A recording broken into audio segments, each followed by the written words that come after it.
Bon, bonjour à tous du coup, merci d'être venus. Juste avant la présentation, je voulais remercier quand même Palim Sao qui m'a fait un article, enfin une publication sur le site pour la présentation, et Ivan dont j'ai vu le dernier mail de la Maison du Savoir où il y avait ça justement. Aussi, il a parlé des présentations.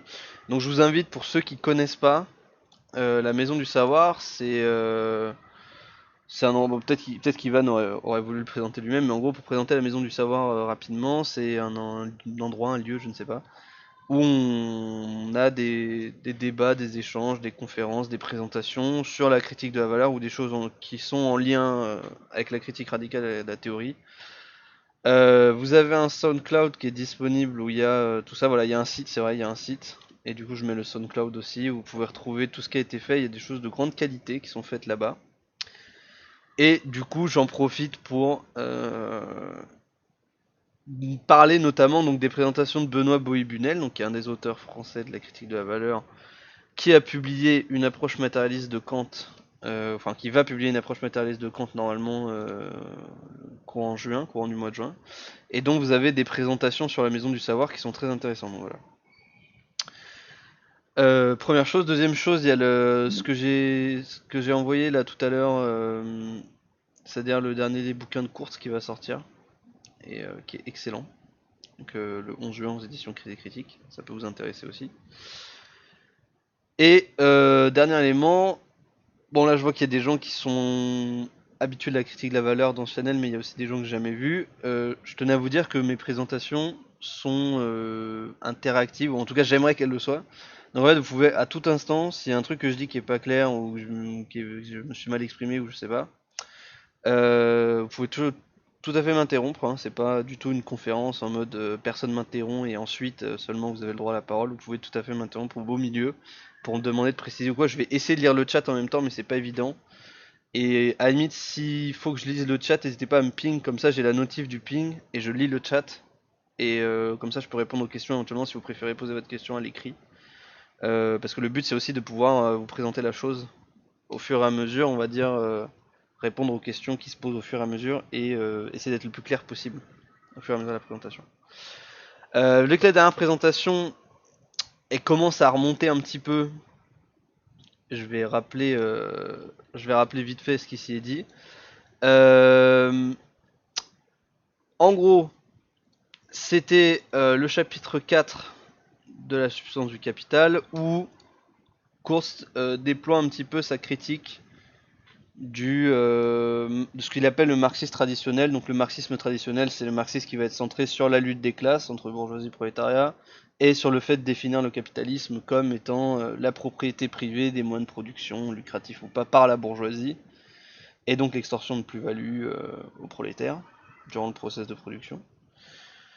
Donc cette critique de Kurz, il l'étend, on va dire, à ce marxisme traditionnel du mouvement ouvrier, il l'étend aussi à des auteurs un peu plus critiques, justement, dont par exemple Isaac Rubin ou Lukács, pour citer les deux qu'on va dire les plus importants de cette présentation-là. Et il y définit en gros comme problématique centrale l'incompréhension qui a lieu autour du concept de travail, où en fait les marxistes traditionnels n'ont pas une critique du travail, ou alors ils ont une critique du travail tronquée, que Kurz essaie de corriger donc, en s'appuyant sur les écrits de Marx lui-même.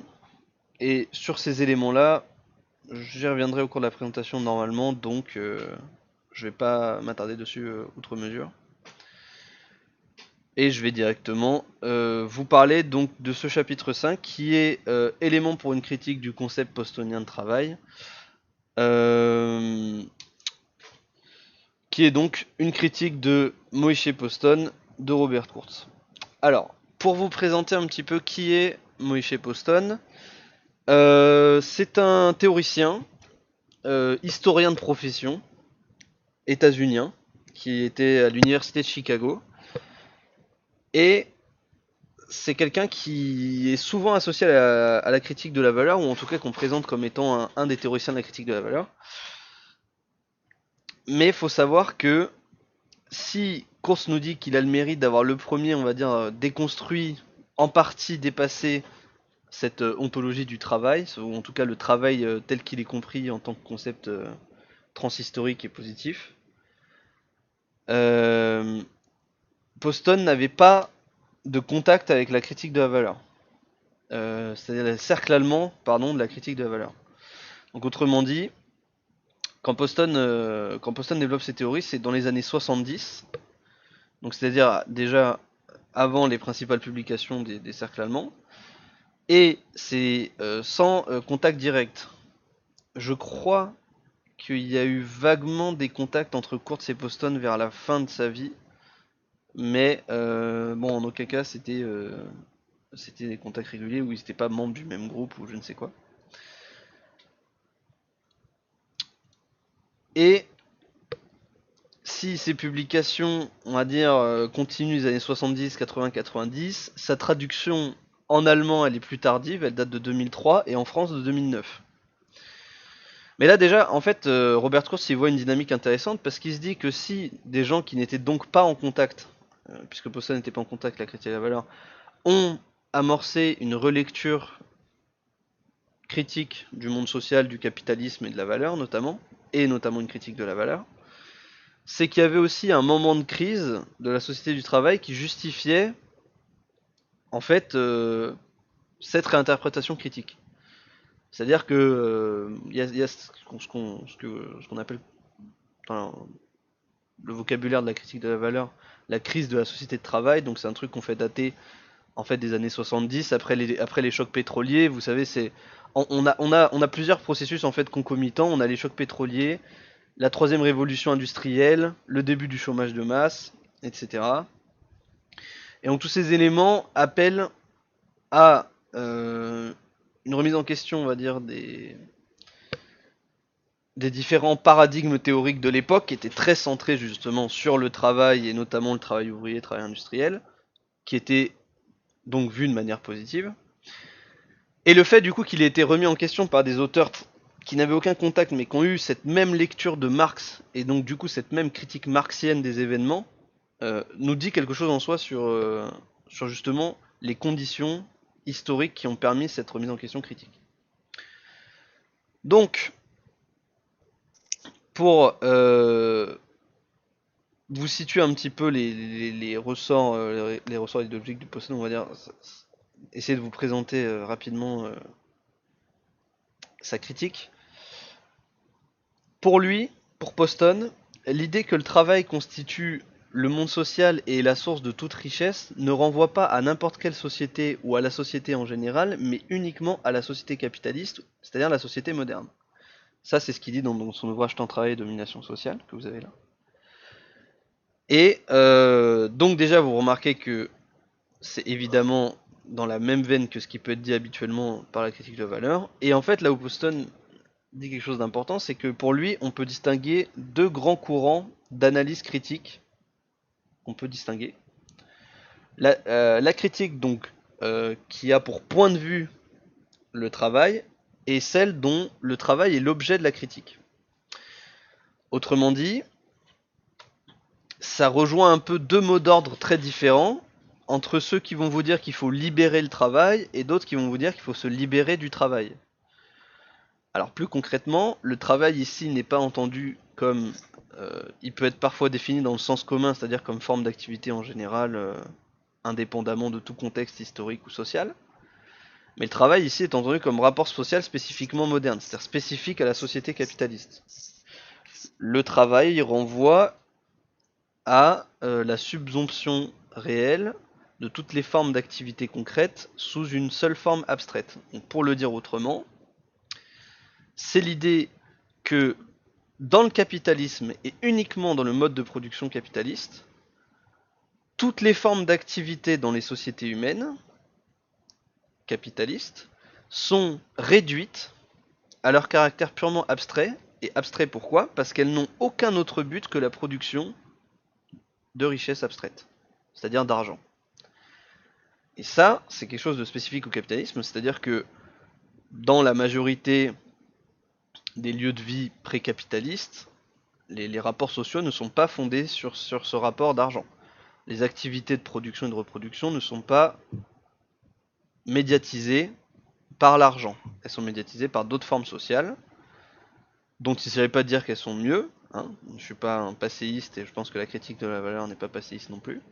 Mais il s'agit de dire qu'elles sont différentes et qu'il n'y a que dans le capitalisme qu'on a cette forme de travail qui implique énormément de conséquences sur les formes d'activité parce que vous niez tout le caractère concret des activités.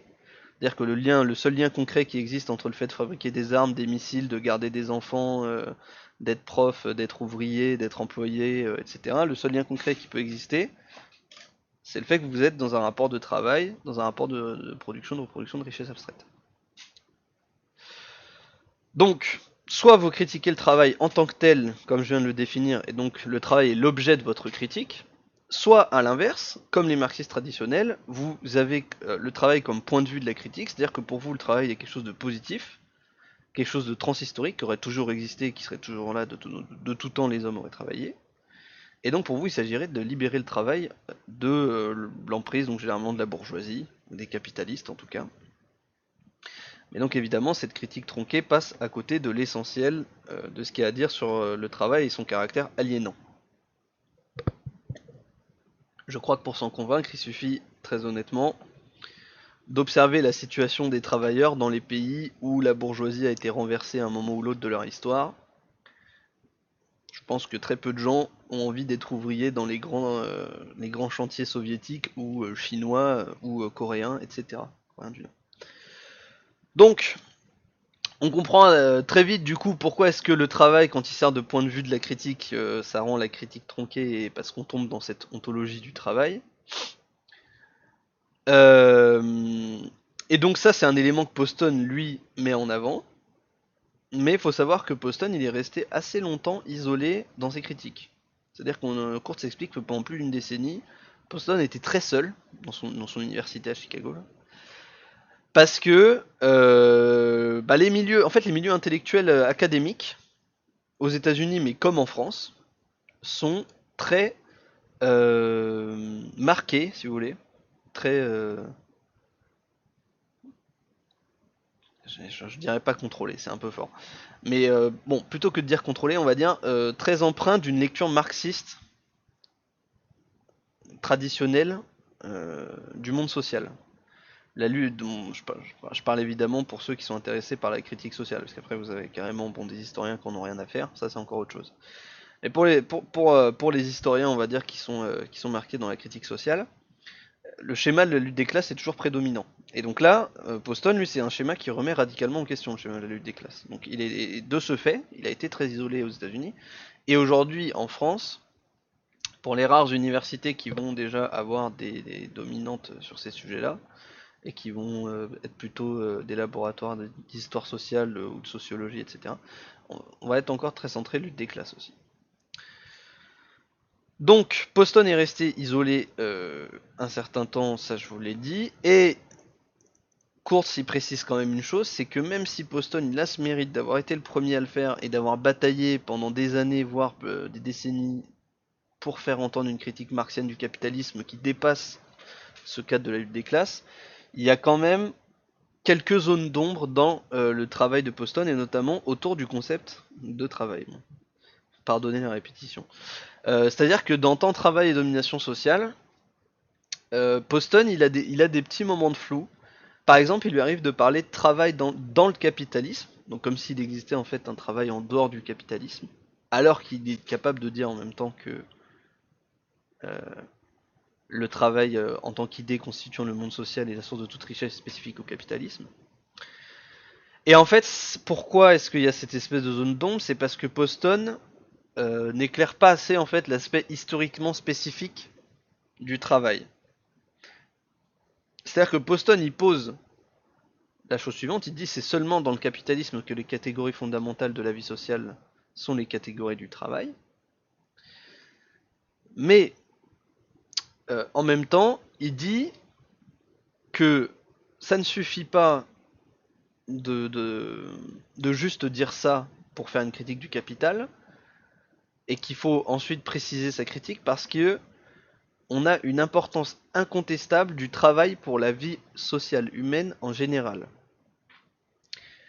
Et en fait, on retombe là dans une critique qui était beaucoup faite dans la dernière présentation, c'est-à-dire de présenter le travail comme une catégorie transhistorique ou ontologique. Bon, alors pour essayer, hein, comme la dernière fois, laborieusement de donner une définition simple et qui ne fasse pas un débat interminable de ce que c'est l'ontologie ou en philosophie, sachant que je précise, je ne suis pas du tout philosophe ni même formé en philosophie. Moi, je fais des études d'histoire. L'ontologie, c'est l'étude de l'être, donc de ce qui est. Euh, donc, quelque chose d'ontologique serait quelque chose qui serait indépendant de n'importe quelle forme de société. C'est quelque chose qu'on retrouverait dans toutes les formes de société, finalement. Et donc, l'idée que le travail serait une catégorie ontologique transhistorique, elle apparaît en fait chez Poston. Quand il parle de l'importance incontestable du travail pour la vie sociale humaine en général, euh, il pose pas la question justement de savoir si c'est un concept qui existait et qui avait une pertinence en fait dans les sociétés prémodernes. Et donc là, c'est qu'il y a une tension conceptuelle entre abstraction idéale et abstraction réelle. Donc pour réexpliquer, pareil, je l'avais déjà fait dans une séance précédente, mais c'est important de le réexpliquer là pour qu'on comprenne la critique que fait Kurz de Poston. Une abstraction idéale, ça va être par exemple un animal. Si je vous dis un animal, ça peut être un chien, ça peut être un chat, ça peut être, je sais pas, un oiseau, n'importe quel animal. Mais il n'y a pas un animal, c'est l'animal, ça n'existe pas. Vous pouvez pas, il n'y a pas un animal qui représente tous les animaux. C'est purement idéal comme conception. C'est une abstraction dans laquelle vous rassemblez, mais de manière purement idéale, un ensemble de contenus concrets, donc en l'occurrence ici des animaux, sous une seule et même abstraction pour les regrouper dans cette catégorie. Une abstraction réelle, à l'inverse, c'est une abstraction qui part de la réalité concrète, matérielle, empiriquement constatable, et qui ensuite sert à définir ou à nommer cette même réalité matérielle qu'on a constatée. Donc pour petite précision, je vais lire ce qu'a dit Ivan dans le chat qui est intéressant au sujet de l'ontologie. Dans l'ontologie, il dit il y a l'idée que l'être est permanent alors que l'étant est historiquement situé et non permanent. L'ontologie étudie donc ce qui reste du monde quand on lui enlève son contexte social et historique. Voilà, je trouve que c'est assez clair.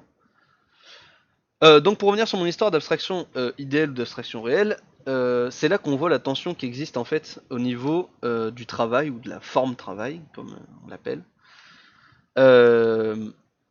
C'est-à-dire que dans les considérations classiques, traditionnelles, on va dire positives du travail, le travail est toujours vu comme une abstraction purement idéale. C'est-à-dire qu'on a tendance à dire que par facilité, on va appeler toute forme d'activité dans n'importe quelle société, on va l'appeler travail. Donc, ça voudrait bien dire qu'on a des contenus très différents qu'on serait capable de subsumer là-dedans, mais bon, ce serait purement idéal. Et en fait, Kurz, lui, il va complètement à rebours de ça, et lui, il dit que le travail est une abstraction réelle, c'est-à-dire que c'est un processus qui a réellement lieu. Et qu'est-ce qu'il entend par processus qui a réellement lieu? C'est-à-dire que le monde social a été réellement transformé par le capitalisme, réellement transformé dans la forme concrète que l'activité a prise dans le capital. Et bon, si je dois donner peut-être un exemple pour que comme ça tout le monde voit très bien où je veux en venir, vous prenez la fabrication d'une chaise. Bon, bah, la fabrication d'une chaise, euh, au Moyen-Âge, c'était fabriqué soit directement par les individus qui usaient de la chaise eux-mêmes, ou soit par des artisans, sur des échelles micro-sociales, et donc n'ayant pas de rapport marchand dans la plupart des cas. Sur le capitalisme, c'est l'inverse, c'est-à-dire qu'on a la production de chaises qui est devenue une production industrielle de marchandises échangées sur un marché, et on voit bien que c'est le processus long historiquement, hein, qui est un processus de plusieurs siècles, mais de progressive marchandisation du monde entier, marchandisation de l'activité humaine, de l'ensemble de l'activité humaine, marchandisation des hommes eux-mêmes. Et cette marchandisation qui a réellement lieu, je vous l'ai dit, elle a tout un tas de travail dans tout un tas de conséquences pardon, dans l'organisation de l'activité concrète, de la vie sociale, du temps, de l'espace. Et en fait, la subsumption d'abord formelle puis réelle de toutes les activités dans cette forme d'activité capitaliste est un processus historiquement déterminé, concret, réel, matériel, qu'on peut étudier, et c'est en cela que ça n'a rien du tout d'idéal. Et c'est en ça que du coup, avoir une abstraction travail qui est capable de rassembler toutes les activités de production et de reproduction de la société en tant que simple dépense abstraite, là c'est une citation de Marx, donc de cerveau, de nerfs, de muscles, c'est simplement des dépenses d'énergie, si vous voulez, pour produire des choses, dans un temps donné, et ce temps va donner la valeur des marchandises. Eh bien, le fait de pouvoir rassembler toutes les formes d'activité sous ce concept de travail, ça n'est spécifique qu'à la modernité capitaliste. Ça n'a jamais existé avant. Alors bien sûr, vous aviez des formes de marchandises ou d'argent qui étaient vraiment à des stades très primitifs, par exemple dans la Grèce antique, mais ça ne servait pas du tout de synthèse sociale. Ce n'étaient pas des éléments de synthèse sociale. Et là, la différence est très importante. C'est-à-dire que dans le capitalisme, tout est médiatisé par l'argent, la marchandise, le travail, la valeur, les marchés, etc. Et ça, c'est vraiment spécifique au capitalisme. Donc voilà, donc c'est pour ça que Kurtz, s'oppose ici à Poston, dans l'idée que toute forme de société aurait été une société où il y avait des formes de travail. Et Poston, lui, s'interroge à ce sujet, c'est pas non plus quelque chose qu'il ignore totalement, et il fait en fait pour ça appel à la notion marxienne de double caractère du travail. Donc vous savez que dans l'œuvre de Marx, Le Capital, on décrit le travail comme possédant deux faces, une face concrète, une face abstraite. Et donc Poston nous dit: cette définition dont Marx fait son point de départ, celle du double caractère du travail dans le capitalisme, il ne faudrait pas la comprendre de travers comme voulant dire simplement que les diverses formes de travail concret seraient toutes des formes de travail en général. Une telle affirmation ne ferait pas avancer l'analyse puisqu'on peut en dire autant, des activités de travail présentes dans toutes les sociétés, sans excepter celles où la production marchande ne revêt encore qu'une importance marginale. Toutes les formes de travail ont après tout en commun d'être du travail. Ce qui rend général le travail dans le capitalisme, ça n'est pas simplement le truisme selon lequel il est le dénominateur commun aux différents types spécifiques de travail, bien plutôt, c'est la fonction sociale du travail qui fait de lui du travail en général. En tant qu'activité socialement médiatisante, le travail fait abstraction de la spécificité de son produit, donc de la spécificité de sa propre forme concrète. Dans l'analyse que propose Marx, la catégorie de travail abstrait est l'expression de ce process social réel d'abstraction. Elle ne se base pas simplement sur un process conceptuel d'abstraction. Donc là, vous voyez, Poston prend acte de ce que... Enfin, je prends acte de moi de ce que dit Kurtz, mais c'est quelque chose que Poston a déjà développé. Puisqu'il vous dit que la catégorie de travail abstrait est l'expression de process social réel. Et donc pas d'un process conceptuel d'abstraction. Ce qui revient au même que conception idéale dont je vous parlais tout à l'heure. Donc ça, Poston le comprend très bien. Mais quel est le problème, nous dit Kurtz, c'est qu'en même temps qu'il nous dit que le travail est une abstraction réelle spécifique exclusivement à la modernité capitaliste, il le rétro-applique aux sociétés précapitalistes. Puisqu'il dit on ne peut pas en dire autant des activités de travail présentes dans toutes les sociétés. Donc en fait c'est une contradiction interne. Et lui, si vous regardez bien, il s'attarde sur la catégorie de travail abstrait. Et Kurtz a fait une critique que je trouve intéressante, c'est que il explique qu'en fait le concept même de travail abstrait est un pléonasme, puisque de toute façon le travail en tant que tel est déjà une forme d'abstraction. Il n'y a pas le travail spécifiquement, vous pouvez me dire là ça c'est le travail et pas autre chose. Le travail est une abstraction, comme je vous ai dit, qui rassemble toutes les formes concrètes d'activité dans le capitalisme. Donc, quand Poston il nous dit que parler de travail en général, ça fait pas avancer l'analyse parce que c'est un truisme de dire que le travail c'est du travail, c'est parce qu'en fait ils ne voient pas que le problème n'est pas juste dans le caractère abstrait du travail dans le capitalisme, mais que c'est consubstantiel au travail lui-même qui est, de toute façon ne peut pas être autre chose que cette abstraction réelle qui s'est développée dans la modernité capitaliste en fait. Et donc le problème c'est que cette ambiguïté entre travail et travail abstrait chez Poston, elle amène à des confusions quant à la temporalité capitaliste, et notamment à ce qu'on appelle donc l'économie du temps, qui serait là aussi en fait prétendument transhistorique. Et c'est là que vous allez voir les implications très concrètes de cette confusion qui existe chez Poston.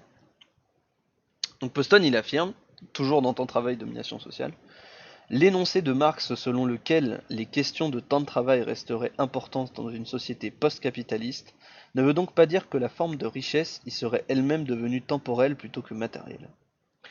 Sans doute une économie du temps garderait-elle une certaine importance, mais on peut supposer que ce temps aurait surtout un caractère descriptif. Partant, la relation entre les considérations de dépenses temporelles et la production de richesse pourrait être radicalement différente de ce qu'elle est dans une situation où la valeur est la forme sociale de richesse. La notion marxienne d'une possible économie du temps post-capitaliste, par conséquent, et son analyse du capitalisme en termes de forme temporelle de richesse ne sont pas identiques et devraient être distinguées. Alors, pour essayer de vous expliquer les tenants et aboutissants de ça, Excuse-moi, Cora, tu peux Ah, pardon. minutes, s'il te plaît. oui. Donc, pour vous expliquer en fait un peu plus en détail ce qui est entendu ici en fait en termes de distinction sur le temps, c'est-à-dire que je l'ai dit tout à l'heure, le capitalisme, la forme moderne d'organisation de la société capitaliste suppose une transformation totale du monde social. Un des caractères les plus importants de la transformation du monde social, c'est le rapport au temps. C'est-à-dire que la société moderne possède un rapport au temps qui est historiquement spécifique à la société moderne et qui n'est pas celui des sociétés prémodernes. Et en fait, en disant que il y aurait une économie du temps transhistorique et qui persisterait après le capitalisme, euh, là, Poston, il passe à côté de quelque chose. Mais pour essayer de vous expliquer, mais je vais pas pouvoir rentrer dans le détail, je vais plutôt vous renvoyer, il me semble que c'est dans le chapitre 3, où il y a une critique de Newton ou de Kant, pour si vous vous attaquez au livre qui va sortir de Benoît Bohibunel, donc là au mois de juin. Mais en gros, c'est l'idée pour reprendre les mots de course, d'un temps flux abstrait. En gros, c'est-à-dire d'un temps qu'il s'agirait de gérer à la manière d'une entreprise moderne et qu'il faudrait économiser à tout prix. Et donc qu'une économie de temps aurait une valeur en soi.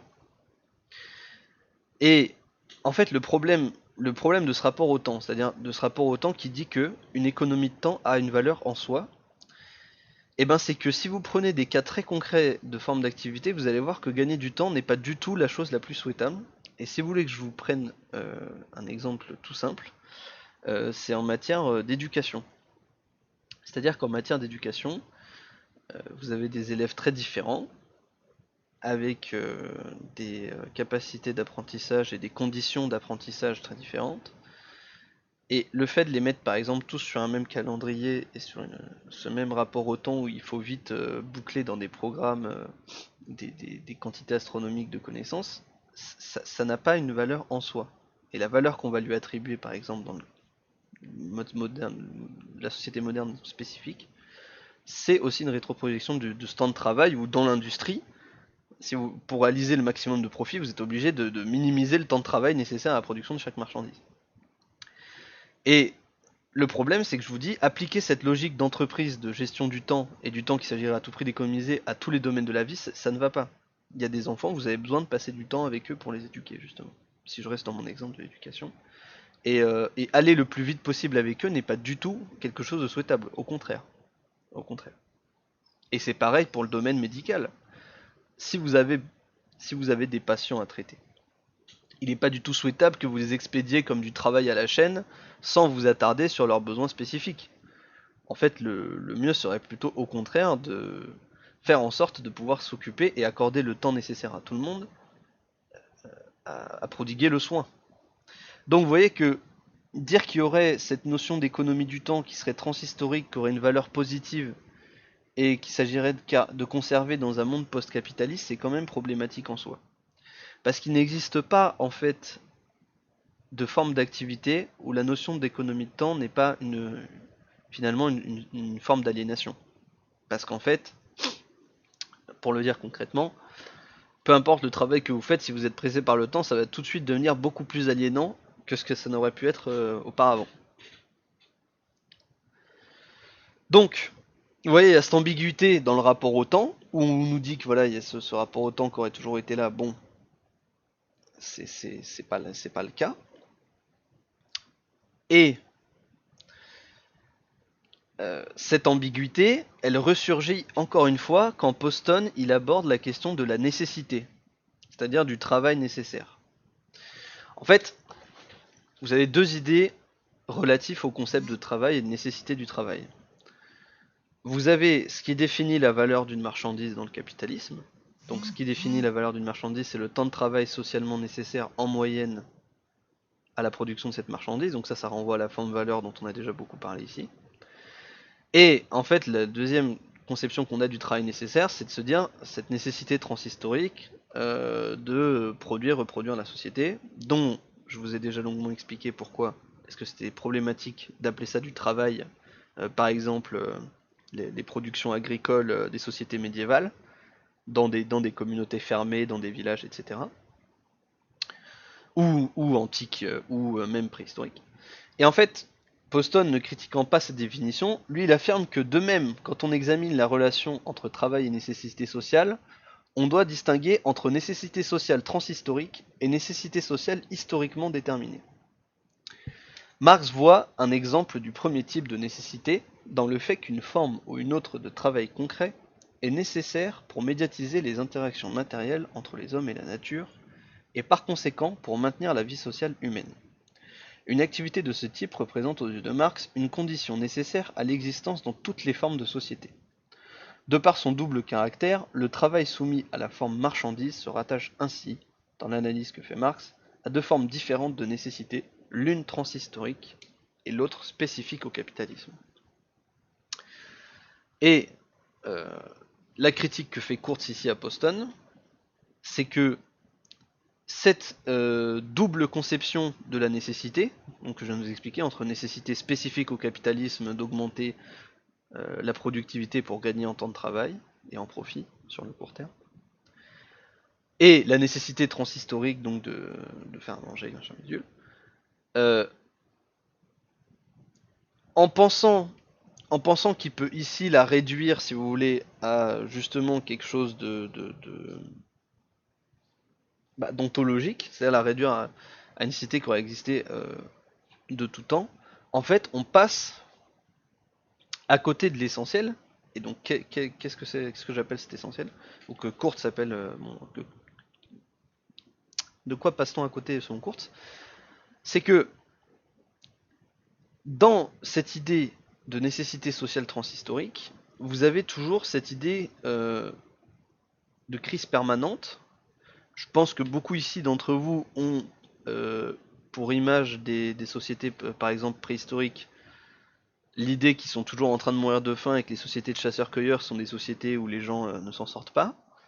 Si vous voulez un bouquin qui démonte complètement cette idée reçue, je vous renvoie à Marshall Salins qui a publié un livre qui s'appelle Âge de pierre, âge d'abondance, dans lequel il démontre que c'est absolument faux. Et qu'en fait, notre conception moderne qu'on a des sociétés de chasseurs-cueilleurs en disant voilà, c'est des gens qui mouraient de faim, etc., et qui étaient dans la crise permanente, en fait, c'est une rétroprojection de notre propre truisme moderne de la peur de la nécessité, de la peur de manquer, etc., dans des sociétés qui ne connaissaient pas du tout cet état de fait. Ça, c'est une chose. Et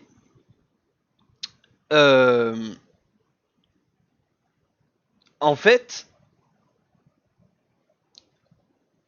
le problème ici, c'est qu'on reste dans cette idée de nécessité mesurée par le temps. C'est-à-dire que euh, dans une production, dans une production précapitaliste, Poston il rétro-projette encore cette idée qu'il y aurait un temps, vous voyez, dans les sociétés précapitalistes, qu'il faudrait distribuer comme ça, ou qui devait être distribué, qu'on était en pénurie, si vous voulez, de ce temps, et que du coup on avait cette nécessité sociale transhistorique de production qui était problématique, une problématique majeure pour les sociétés parce qu'on manquait de temps. Mais là aussi, si vous voulez, un exemple que j'aime bien donner, c'est l'exemple des pénuries alimentaires. C'est-à-dire qu'on a souvent tendance à penser qu'au Moyen-Âge ou même à l'époque moderne, même si ça a un peu diminué, bon, restons sur le Moyen-Âge, il y a énormément de famines, voyez-vous. Et on a tendance à penser que s'il y a des famines, c'est aussi parce qu'en fait on a une organisation complètement anarchique de la production et que du coup le capitalisme lui aurait réussi en Occident à mettre fin à ces famines grâce à cette organisation de la production. Là aussi c'est plus compliqué que ça. C'est-à-dire que il y a des phénomènes spécifiques au capitalisme qui n'existaient pas dans les sociétés précapitalistes. Dans les sociétés précapitalistes, les famines qui avaient lieu étaient des famines qui faisaient souvent, quasi toujours, suite soit à des problèmes météorologiques, climatiques, soit à des guerres où les récoltes étaient détruites pendant les batailles, soit à des catastrophes de type peste noire, etc. Mais c'est-à-dire que, en dehors de ces facteurs exogènes, on arrivait à nourrir tout le monde. La différence avec la société capitaliste, et bon ça je pense qu'on vous l'a assez matraqué, donc vous en êtes tout à fait conscient, c'est que dans une société capitaliste, on produit largement de quoi nourrir tout le monde tous les ans, indépendamment même des problèmes météorologiques. Mais cette production, puisqu'elle est allouée par le marché, puisqu'elle est allouée vis-à-vis de votre capacité propre à vous vendre sur un marché du travail, à produire de la richesse abstraite et ensuite à utiliser cette richesse abstraite produite pour vous procurer sur un marché de la nourriture, vous avez un système complètement absurde où on produit largement de quoi nourrir tout le monde, mais en même temps on est incapable de nourrir l'ensemble de la société. Donc vous voyez bien là encore les problématiques qu'il y a entre pareil nécessité sociale transhistorique de production de nourriture, parce que même dans la production de nourriture, on a des réalités qui sont spécifiquement modernes. Et en fait, Kurtz, il parle ici d'une rechute dans l'ontologie du travail. Donc c'est-à-dire que l'ontologie, comme je vous l'ai dit tout à l'heure, c'était censé désigner quelque chose d'absolu, de transhistorique. Et en fait, Kurtz, lui, il a théorisé, en tout cas c'est un concept qu'il emploie dans plusieurs de ses textes et que je trouve très intéressant, des ontologies à usage interne. Ce que j'ai expliqué aussi dans la présentation numéro 1. Et en fait, quand il parle d'ontologie du travail, c'est-à-dire de vérités qui sont absolutisées alors qu'elles n'ont de réalité que dans la logique du travail, donc dans la logique de la modernité.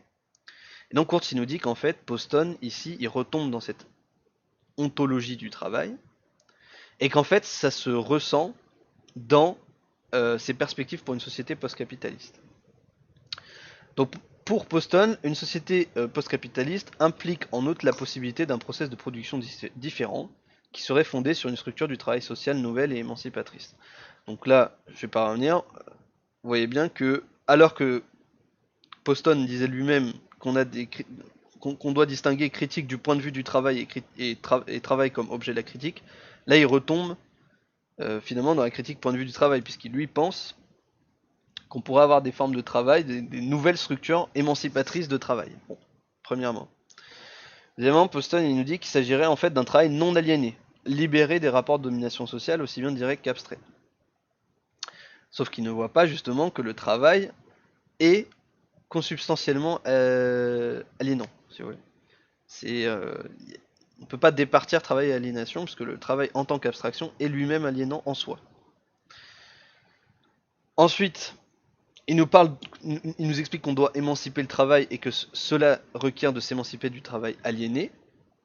Et en fait, ce qui est intéressant, ce que Kurtz relève ici, Kurtz nous dit, il y a ce mot aliéné entre parenthèses, et en fait que pour lui, pour Kurtz, la parenthèse que met ici Poston dans l'idée qu'il faut s'émanciper du travail aliéné, elle relève ce paradoxe dont je vous parle depuis tout à l'heure. Quand je vous fais la distinction entre la nécessité transhistorique et la nécessité spécifiquement moderne, le temps historique, le temps moderne, etc., que je vous dis que ce que Poston appelle le temps transhistorique en fait est lui-même spécifiquement moderne et que Poston ne le voit pas, on retombe là-dedans. Et Poston il sent cette tension, et en fait euh, pour lui cette parenthèse est la preuve entre guillemets donc de ce paradoxe inconfortable dans lequel se trouve Poston. Et donc Kurtz nous dit tout simplement que la résolution de ce paradoxe se trouve dans le fait de dire qu'il faut s'émanciper du travail et non pas s'émanciper le travail. Et enfin, Poston il nous parle en plus d'une société post-capitaliste qui serait une démocratie post-capitaliste. Et là, la critique que fait Kurtz, et le problème c'est que dans le livre, la substance du capital lui-même, c'est quelque chose sur lequel il passe très rapidement.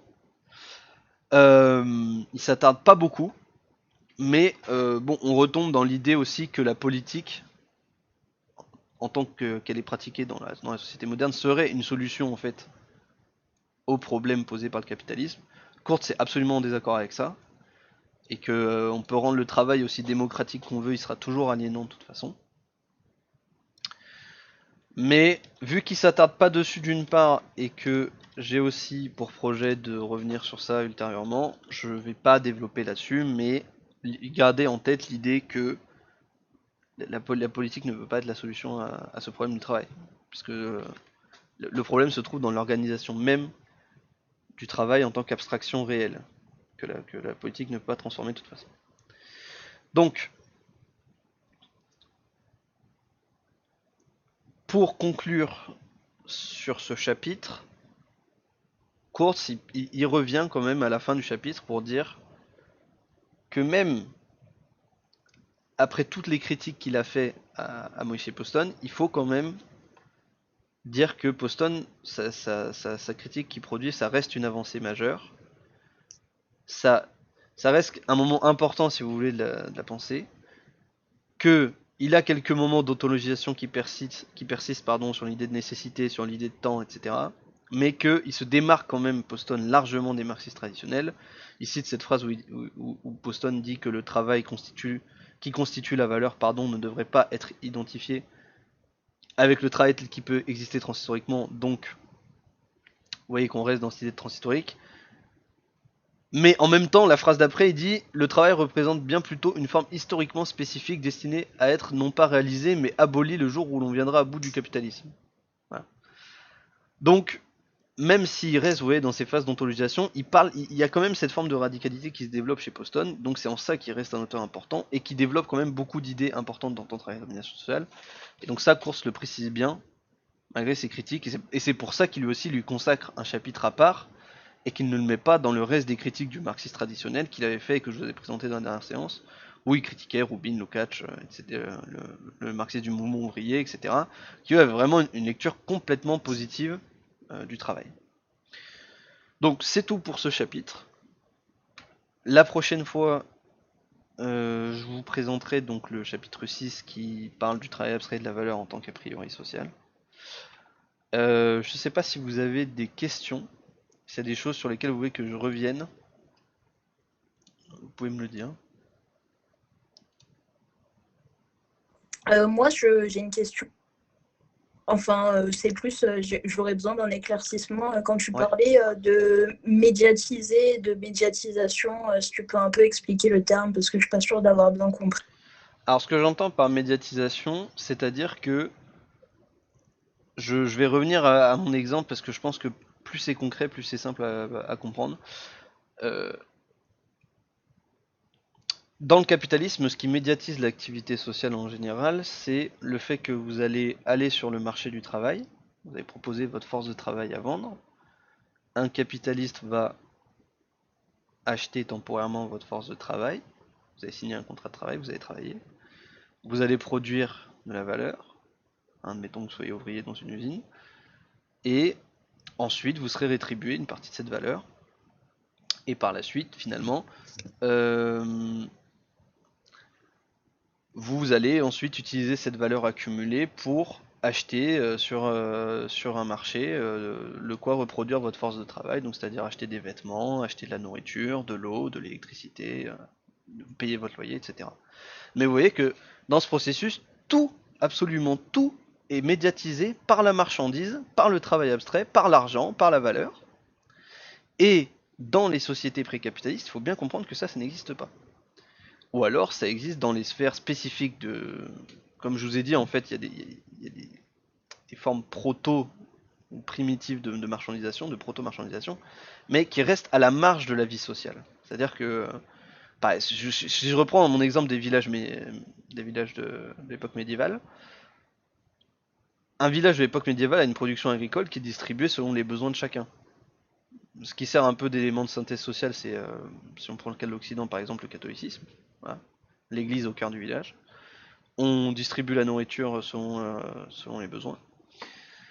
Et les rares moments de marchandisation qui peuvent exister, c'est par exemple un village a un excédent, le village d'à côté a un autre excédent, ils s'échangent des excédents, mais vous voyez que là, non seulement l'échange de marchandises est à la marge, et en plus ne sert pas du tout d'élément de synthèse sociale. Et donc on peut vraiment pas mettre ça sur un pied d'égalité avec le capitalisme en tant que tel. Voilà. Donc quand je parle de médiatisation, c'est ça, c'est-à-dire que, si vous voulez, tous les contenus concrets de la société, tout ce qu'il y a de plus concret, est organisé dans sa forme par la valeur, si vous voulez, le travail, la marchandise, l'argent. Voilà. Je sais pas si c'est plus clair. Oui, ok, j'ai compris, ouais. Ok. Oui, c'est vrai, je veux juste ajouter un mot sur la Vas-y. médiation, surtout sur médiation. Mais c'est par rapport à ce que tu as montré chez Poston, en fait, c'est super important parce que, en gros, la médiation, bon, après, j'ai pas envie de faire aussi de transhistorisme, on pourrait dire que les hommes, dans n'importe quelle société, ont besoin d'une certaine médiation. On pourrait dire que dans d'autres sociétés, il y a plusieurs formes de médiation. C'est-à-dire que l'homme ne va pas se construire, ne va pas construire sa culture ou le sens finalement de ce qu'il est, disons naturellement, mais il va devoir toujours le construire en affrontant certaines formes de médiation.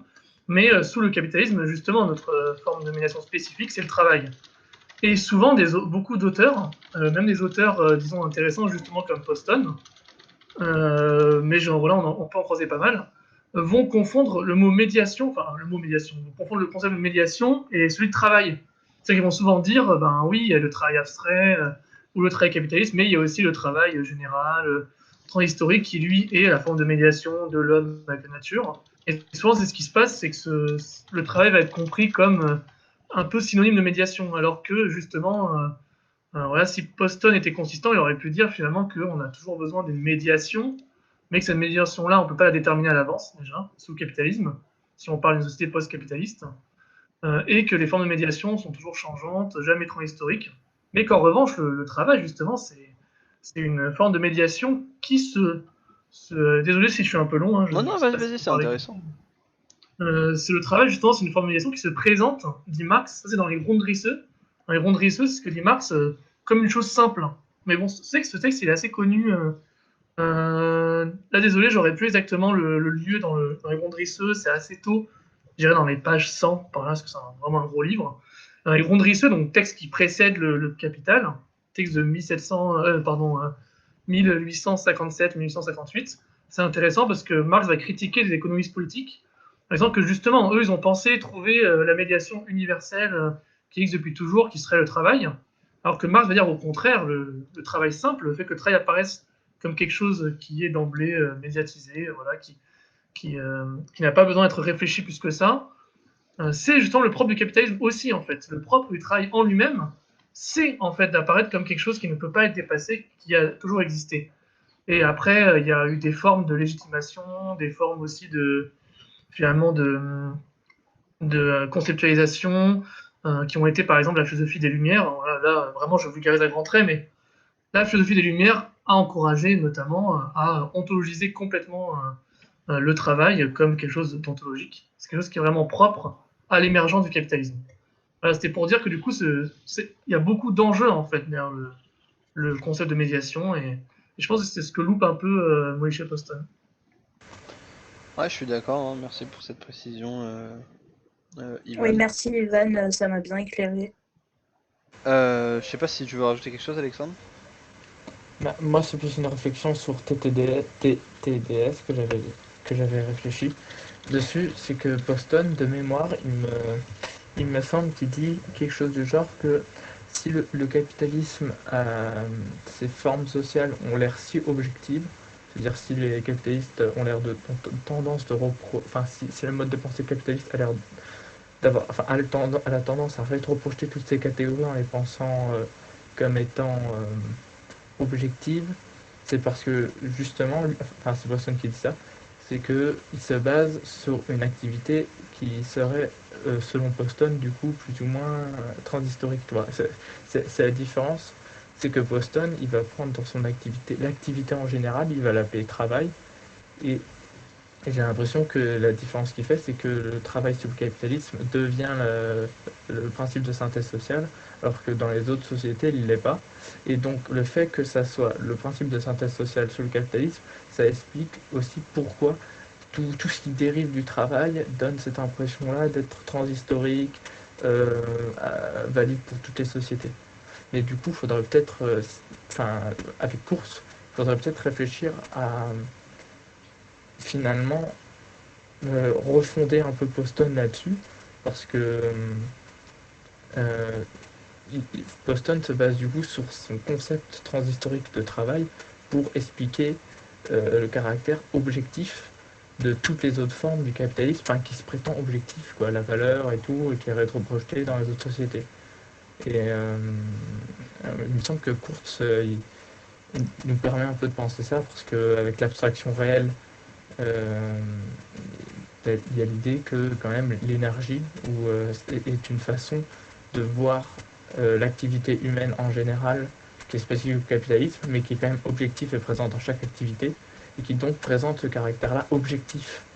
Et c'est là-dessus que finalement Kurtz arrive à tacler les autres conceptions subjectives, ou même basées sur le temps comme Boston, mais ça ce sera dans le prochain chapitre, à partir de son concept d'énergie, cette façon de voir l'activité humaine qui est spécifique au capitalisme, mais quand même de voir l'activité humaine, quoi. L'objectif. Enfin bref, je continue un peu sur mon fil de réflexion, mais c'est ça que je voulais dire. Je m'arrête là maintenant. Ok, non mais oui, je vois très bien ce que tu veux dire, et c'est aussi ça qui fait qu'il y a une théorie de la crise chez Kurtz et qu'il n'y en a pas chez Poston. Mais mais bon, du coup, Ouais, mais en fait, comment dire, chez Poston, moi j'ai l'impression qu'il y a ce côté-là, que Poston ne développe pas lui-même, mais qui est des fois, que j'ai l'impression qu'il est repris de plus en plus par d'autres théoriciens d'obédience marxienne ou marxiste, c'est de reprendre les concepts de Poston, d'inventer ce qui s'appellerait un sorte de travail utile, tu vois. Il y aurait le travail concret qui serait, enfin il y aurait le travail abstrait du capitalisme, il y aurait le travail concret, il y aurait le travail utile. Le travail utile serait un truc transhistorique, et le travail concret, ça serait comment le travail utile transhistorique prend la forme sous le capitalisme par l'intermédiaire de la synthèse sociale du travail abstrait, quoi. Donc ça serait la transformation du travail utile sous le capitalisme. En fait, cette perspective a une erreur, je trouve, parce que elle protège des concepts comme l'énergie. En fait, l'énergie ou des concepts de ce genre est projeté dans ce travail utile et hors d'atteinte de la critique, en fait. Enfin, c'est ce que j'ai pu repérer chez les théoriciens marxistes, notamment à travers leur concept de travail utile, qui d'ailleurs ressemble un peu à ce que je crois à ce qui a été proposé par Wolff et que Kurtz critiquait. Mais ça, il faudrait le relire. ouais, Et donc, enfin, je veux dire, c'est quand même pas. C'est comment ça s'appelle ça. Je trouve qu'il n'y a pas. C'est pas non plus un hasard si Poston. Tu vois, Kurt, il va reprocher deux choses à Poston, c'est son manque sur la théorie de la crise, et enfin, il n'a pas de conception de la crise, enfin, on va dire liée à la substance de valeur, et son problème de concept de travail transhistorique. En fait, je pense que les deux sont liés, parce que à partir du moment où on veut sauver l'énergie comme concept qu'on pourrait rétroprojeter dans toutes les sociétés, on a besoin, comment ça s'appelle? Enfin, on ne peut pas avoir de théorie de la crise, et en plus, on projette ce concept-là d'énergie dans un concept transhistorique de travail. Que Poston, là, enfin, je pense que c'est ce qui peut être sauvé par son concept qui, pour Kurt, c'est un concept vide Boston se trimballe. Mais en fait, je pense pas tant que ça. C'est un concept qui permet de sauver l'énergie, en fait, comme substance de la valeur. Et donc c'est cohérent avec le fait que Boston il ne conçoit pas l'énergie comme en fait la substance du capital. Donc il voit plus ça dans le temps et tout. Enfin voilà, c'est tout. Ça, comme t'as dit, non seulement c'est des trucs sur lesquels Course revient plus tard, il me semble qu'il explique notamment les débats qu'il peut y avoir entre lui et ceux qui lui reprochent d'avoir une conception substantialiste du capital, et qui lui reprochent d'ontologiser. Ça, je sais qu'il y revient plus tard dans d'autres chapitres, donc peut-être que ce sera l'occasion de plus le développer dans d'autres chapitres, parce que c'est d'autres sujets encore, on va dire, et enfin, Ouais, bien sûr, ouais. à part si quelqu'un si quelqu'un d'autre enfin, ou Ivan par exemple voudrait rebondir, mais euh, du coup je pense qu'on reviendra peut-être plus en détail au moment où je Ouais, serai dans ce chapitre directement. Euh, oui, Ivan, tu veux répondre? s'il y a d'autres questions, je pense qu'on peut ou d'autres remarques, on peut les Ouais, j'ai prendre. deux autres questions. D'abord Incognita et ensuite Bal qui m'ont posé des questions. Donc Incognita, il a posé comme question quel lien vous faites entre la valeur et le profit, et je parle notamment de la plus-value. Alors je sais pas si Ivan veut répondre par exemple, ou si je réponds moi. Ouais, là, comme ça, je vais avoir du mal. Enfin, Ok. Euh, j'ai pas à dire des choses pas assez précises hein, sur le truc, quoi. ouais, bon. Je pense pas que je vais être beaucoup plus précis que toi. Non, bon, pour te donner pour te donner une réponse dans les grandes lignes, on va dire, de ce que dit la critique de la valeur sur ça. Euh, la valeur et le profit, c'est pas deux choses qui sont exactement la même chose, si tu veux. En gros, dans la critique marxienne de l'économie politique, on distingue donc la valeur d'usage qui est l'usage concret que tu peux faire des marchandises. Par exemple, on t'achète une bouteille d'eau, tu la bois, voilà, ça c'est la valeur d'usage de la bouteille d'eau, ça t'a hydraté quoi. La valeur d'échange qui est en gros le prix qui vont se vendre sur un marché et qui va être influencé par beaucoup de facteurs, dont notamment l'offre et la demande. Donc voilà, si tu tombes sur des gens qui te disent que Marx n'avait pas pris en compte l'offre et la demande, c'est des menteurs. Marx l'avait largement, enfin des menteurs, ou des ignorants, mais bon. Marx l'avait largement pris en compte, donc dans la valeur d'échange, évidemment, l'offre et la demande jouent. Et en fait, ce que te dit Marx, c'est que la valeur, elle est déterminée, par contre, enfin la valeur d'échange, justement, est déterminée par la valeur, mais je sais que valeur est des fois traduit aussi en valeur abstraite. Bon, alors c'est une traduction qui peut porter à polémique, et je crois que du coup on a plutôt préféré valeur tout court. Mais en gros, c'est dit que ce qui est déterminant dans le capitalisme, c'est la valeur en fait. La valeur en soi. Et ce que je disais tout à l'heure, c'est que cette valeur est donc définie par le temps de travail, socialement nécessaire à la production d'une marchandise. Et donc en fait, quel est le problème, enfin le lien qu'on peut faire et pour essayer de retomber un petit peu sur les théories de la crise aussi, et sur pourquoi est-ce que un des fondements, on va dire, de la critique de la valeur, c'est la théorie de la crise du capitalisme. C'est que quand tu as une hausse de productivité, sur le court terme, ça te provoque une hausse de profit pour les entreprises qui sont en fait les plus en avance en termes de productivité parce que elles sont capables de produire des marchandises en moins de temps donc que les autres. Mais en fait, sur le long terme, vu que ça expulse du travail vivant du process de production, travail vivant donc c'est le travail humain, vu qu'en gros, à mesure que ta productivité augmente, tu as de moins en moins de travail humain dans ton process de production et tu passes de plus en plus par les machines, par le capital, eh bien, tu perds ce qui constitue les fondements de ta valeur. Parce qu'en gros, dans la théorie marxienne de l'économie, enfin, dans la critique marxienne de l'économie politique, ce que Marx définit comme étant la seule source de valeur, c'est le travail humain, le travail vivant, si tu veux. Et donc en fait, sur le long terme, ça fait que le capital en fonction est incapable de se reproduire lui-même à partir de sa propre production. Et c'est pour ça qu'il a besoin de se financiariser. Et donc sur la question du profit, pour essayer de peut-être parler en exemple un peu plus concret, Si sur le court terme, les hausses de productivité permettent effectivement un profit supplémentaire pour les entreprises les plus en avance sur la productivité, par rapport au reste du marché et au reste de la société mondiale, puisque le capitalisme est un marché mondial maintenant, en fait, sur le long terme, ça provoque une désubstantialisation de la valeur et donc du profit en lui-même aussi.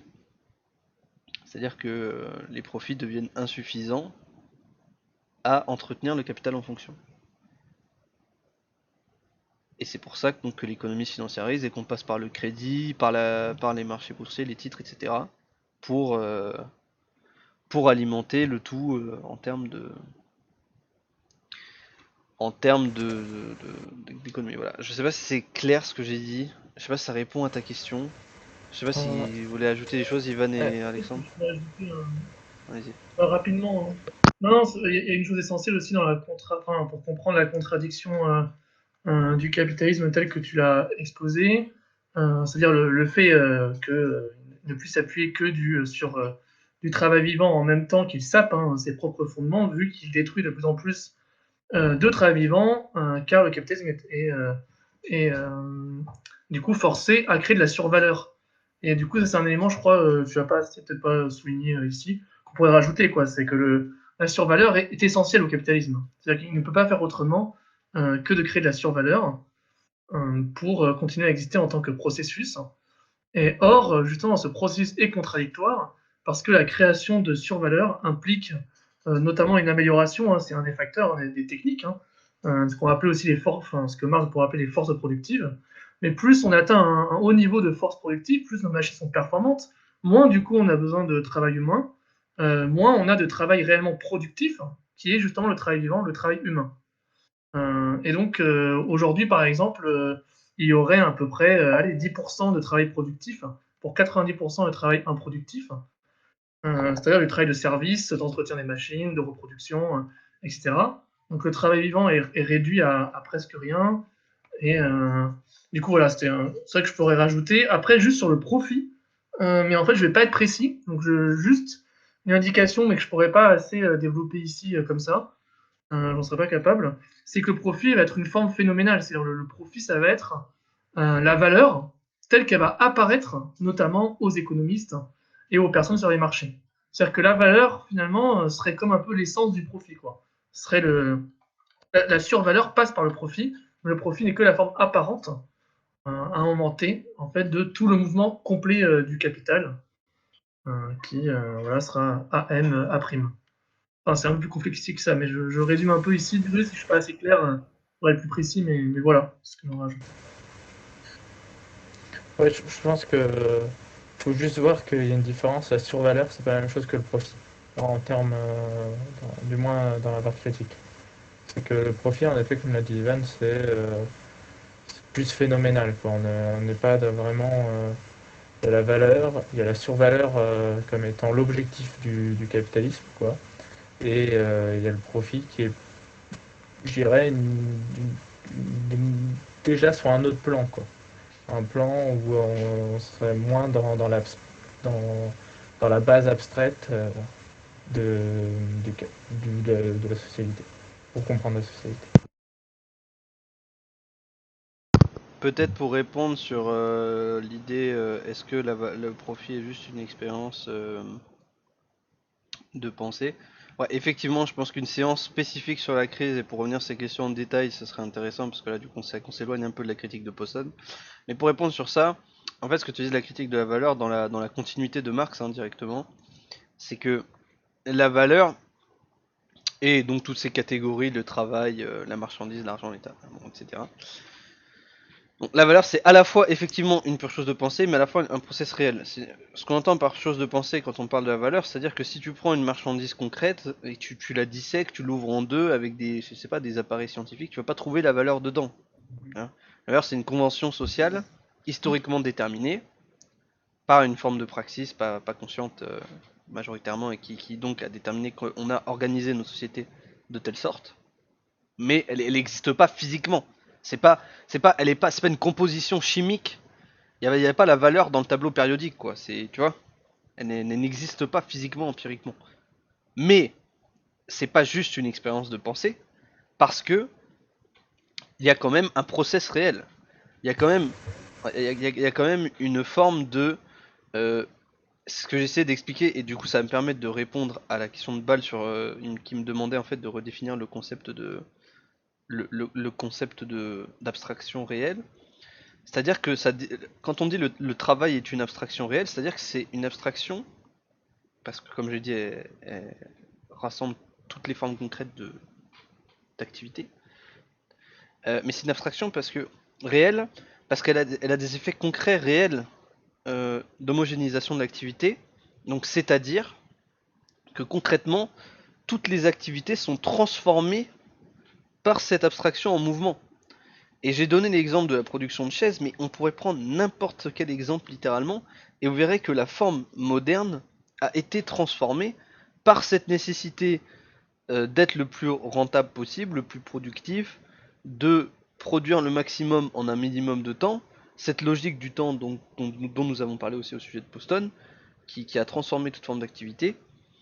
Et puisque ça transforme toute forme d'activité, ça agit concrètement, réellement sur nos sociétés. Donc c'est en ça que c'est pas juste une expérience de pensée, que c'est pas juste idéal. Et en même temps, euh, c'est pas non plus une chose dont on peut dire qu'elle existe physiquement, chimiquement, etc. quoi. Voilà.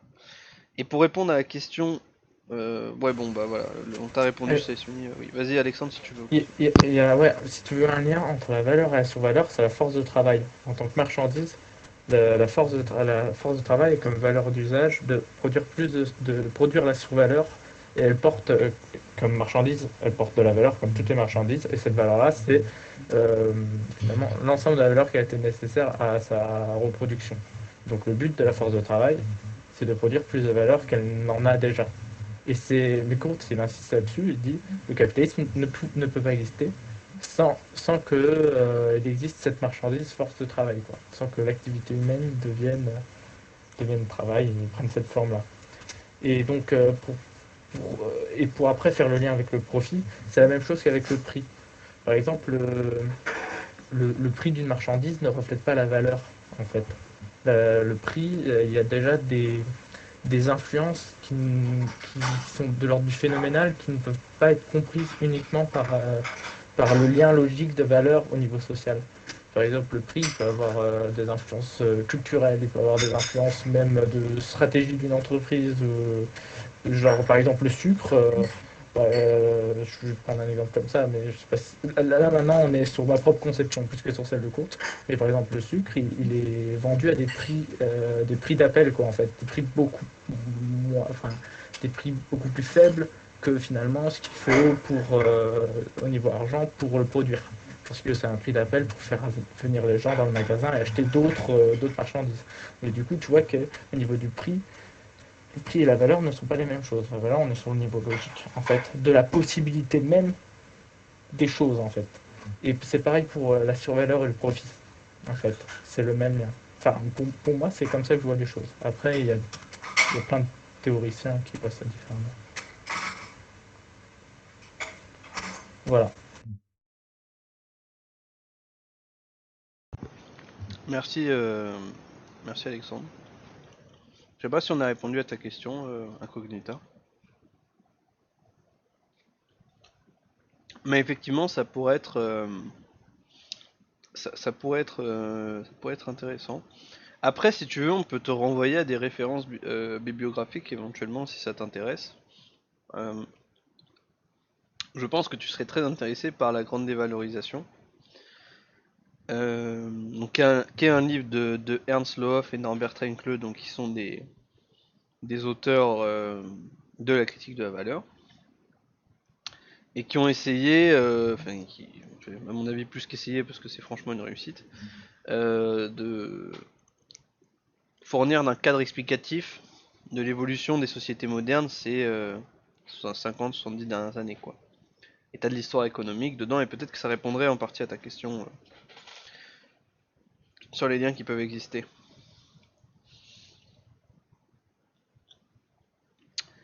Bon, alors du coup, s'il n'y a plus d'autres questions, je vais